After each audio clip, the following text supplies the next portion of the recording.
আসসালামু আলাইকুম, কেমন আছো সবাই? আশা করি ভালো আছো আর আমিও ভালো আছি। চলে আসলাম আজকের কিছু ইফতার নিয়ে। তো আজকে আমি কি কি দিয়ে ইফতার করবো সব কিছু তোমাদের দেখাবো।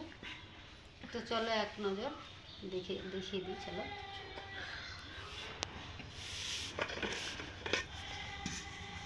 দেখো এখানে আমি নিয়ে নিয়েছি 2 পিস তরমুজ আর 2টো শশা। শশাটাই একটু বেশি আমরা খাই। আর এখানে 4 পিস আপেল নিয়ে নিয়েছি, ছোট ছোট পিস। 2টো ক্ষীর খেজুর নিয়েছি। আর হচ্ছে 6 পিস মতো জলপাই আলু, একটা কলা নিয়েছি।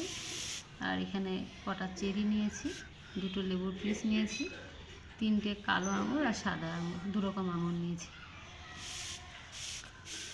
আর এখানে যেটা আছে সেটা হচ্ছে দেখো, একটা হচ্ছে সিঙ্গারা আর হচ্ছে একটা রুটি নিয়েছি। আর এই সিঙ্গারা রুটির সঙ্গে যেটা আমি খাবো এটা হচ্ছে খেজুরের গুড়। তো পাতলা দেখেই বুঝতে পেরেছো। তো এই গুড় দিয়ে আমি এই একখানা রুটি খাবো। আর এই দেখি কেমন খেতে পারি। খাওয়া তো যায় না, ইফতার করে সেরকমভাবে খাওয়া হয় না। তো যাই হোক, যেটুকু আমি জোগাড় করেছি তো সবটুকু তোমাদেরকে দেখিয়ে দিলাম।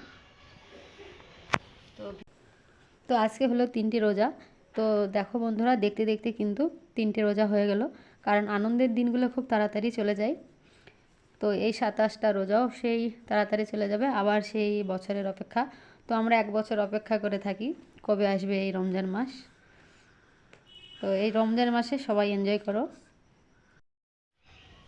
তো আজকের ইফতারের এই ভিডিওটি ভালো লাগে অবশ্যই লাইক, শেয়ার, কমেন্ট করো। আর আমার চ্যানেলটিকে সাবস্ক্রাইব করে বন্ধু হয়ে আমার পাশে থেকো। আর সবার জন্য, আমার সমস্ত প্রিয় বন্ধুদের জন্য অনেক অনেক দোয়া রইল। তো এইটুকুই, ব্যাস, টাটা।